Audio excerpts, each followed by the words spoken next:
আসসালামু আলাইকুম ভিউয়ার্স, সবাই কেমন আছেন? It's me Bitul. চলে আসলাম আরও একটি নতুন ভিডিও নিয়ে। আমার ওষুধের দোকানে ওষুধ কিনতে যাইতে হবে, তো আপনাদের সাথে শেয়ার করব আমি কোন জায়গা থেকে ওষুধ নিই। তো দেখতেই থাকুন। আমাদের এই ওষুধগুলা কখনো নিতে যাওয়া লাগে না, গাড়ি করে পাঠায় দেয়। আসলে এমার্জেন্সি ওষুধ লাগবে, ওষুধ শেষ হয়ে গেছে, সে বিধায় আমি আজকে মোটরসাইকেল নিয়ে যাচ্ছি কোম্পানিতে ওষুধ দিতে। গাইজ, এটা হচ্ছে আমাদের শেখপাড়া কেন্দ্রীয় ঈদগাহ মাঠ এবং সাথে হচ্ছে কবরস্থান। এটা আমাদের এলাকায়। এই কবরস্থানটাও অনেক বড়। আপনাদের সাথে কথা বলতে বলতে কখন যে আমরা 10 নম্বর চলে আসছি বুঝতেই পারিনি। আমাদেরকে যাইতে হবে টার্মিনাল চেকপোস্ট।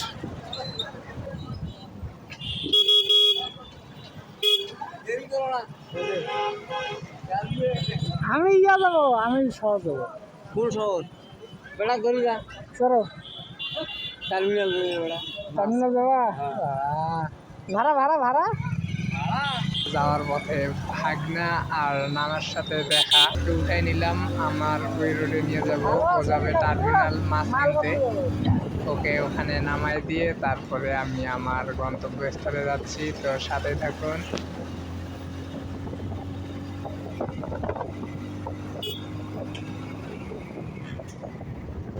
দেখেন এই জায়গাটায় কি ঘটে।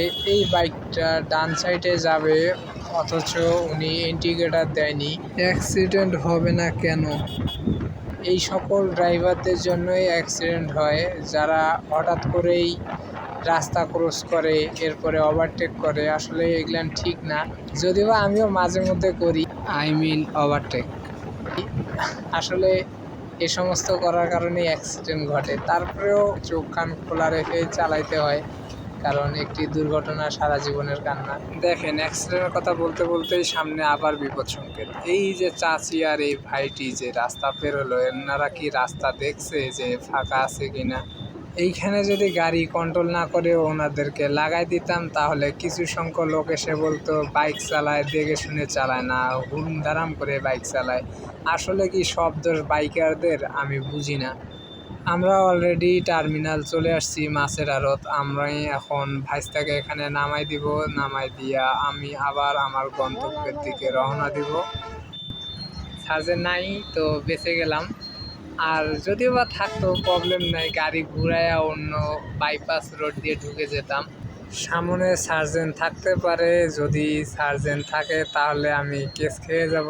সার্জেন্ট ধরলে তো নিশ্চিন্তে কেস খাইতাম, কারণ আমার ড্রাইভিং লাইসেন্স নাই। ড্রাইভিং লাইসেন্স করব খুব শিগগিরই।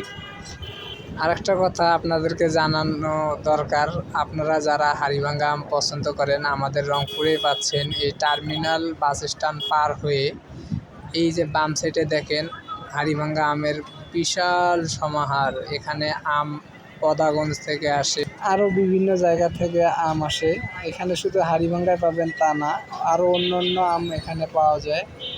এখান থেকে আপনারা কুরিয়া করে পাঠাইতে পারবেন। আসলে কুরিয়া করে কিভাবে পাঠাবেন, এটা যদি আপনারা শুনতে চান বা দেখতে চান, আমার পরের কোনো ভিডিওতে দেখাবো। আপনারা কমেন্টে জানাবেন, খুব শিগগিরই আপনাদের মাঝে এই আমের ভিডিও নিয়ে হাজির হব। ঘটনা কি, আজকে এত পরিচিত লোকদের সাথে দেখা হচ্ছে কেন? আমার এক মামার পিছনে খরচ করলাম। এখন উনি যদি রেডি করে থাকে ইনভয়েস, তাহলে মনে করেন যে 10-15 মিনিটের মধ্যে আমি রেডি অটো। অনেকদিন পর মামার সাথে দেখা, একটু কথাবার্তা বলে আবারও রওনা দিলাম। আপনারা দেখতে পাচ্ছেন আমরা অলরেডি চেকপোস্ট চলে আসছি। এখান থেকে ইউটার্ন নিব। আমরা যে অফিসটাতে যাব ওই অফিসটা আরও একটু সামনে। আমরা অফিসে চলে আসছি, আর অফিসের ভিতরে ভিডিও করতে দেয় না, এই বিধায় ভিডিও করিনি। অফিসের ভিতরে যেহেতু ভিডিও করতে দেয় না, আমি ভিতরের কাজ সেরে এসে কার্টুনগুলো বাইরে বের করছি। এগুলো এখন মোটরসাইকেলে বেঁধে নিতে হবে। আর বড় ভাই ডাকতেছে, আমি নাকি 2টা টি শার্ট গিফট পাবো। যে টি শার্টগুলান দিল, আসলে এই টি শার্ট ছোট সাইজ না, এটা আমার পরনে হবে না। আসলে আমি খুঁজতেছিলাম যে এর সাইজ হলে আমি করতে পারতাম, এই কারণে আমি অন্য সাইজ। এই সাইজেই তো ভাই বললো না, অন্য কোনো সাইজ হবে না। এটাই কি আর করার, গিফটের জিনিস বাধ্যতামূলক নিতেই হবে। যাই হোক, এখন কার্টুনগুলা মোটরসাইকেলে বেঁধে নেওয়া যাক, তারপরে রওনা দিব। তো দেখা যাক কোন মালটা কয় কার্টুন দিছে, হিসাবটা বুঝাই নেই, না হলে আবার কোনো কার্টুন শর্ট গেলে যত কিছু বলি না কেন আর সম্ভব না, এখান থেকে বিদায় নেওয়ার আগে চেক করতে হবে।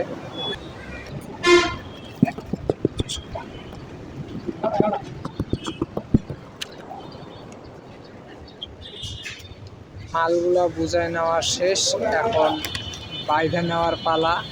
তো দেখুন এতগুলা কার্টুন কীভাবে মোটরসাইকেলে বেঁধে নেই।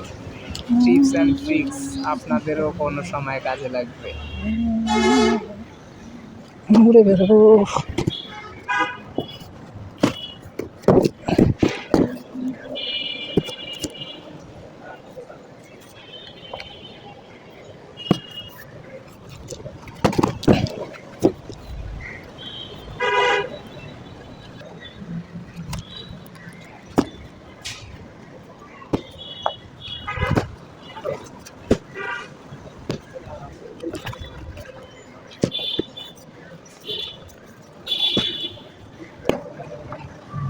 মোটামুটি সাজানো হয়ে গেছে, এখন বেঁধে নিব, তারপর আমরা রওনা দেব আমার দোকানের দিকে।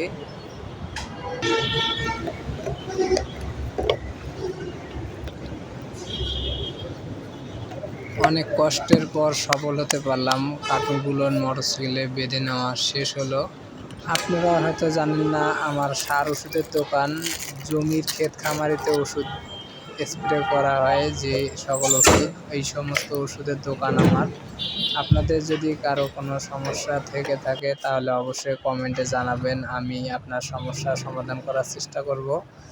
আর কেউ যদি আমার দোকানের লোকেশনে আসতে চান, ওষুধ নিতে চান, তাহলে অবশ্যই জানাবেন, আমি আমার দোকানের ডিটেলস নিয়ে একটা ভিডিও বানাবো।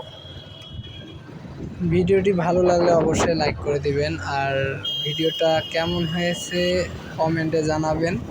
ফেসবুক পেজ থেকে দেখে থাকলে ফলো করে দিবেন, যদি ইউটিউব থেকে দেখে থাকেন তো সাবস্ক্রাইব করে দিবেন। তো দেখা হচ্ছে নতুন কোনো ভিডিওতে, সে পর্যন্ত সবাই ভালো থাকবেন। আল্লাহ হাফেজ গাইস।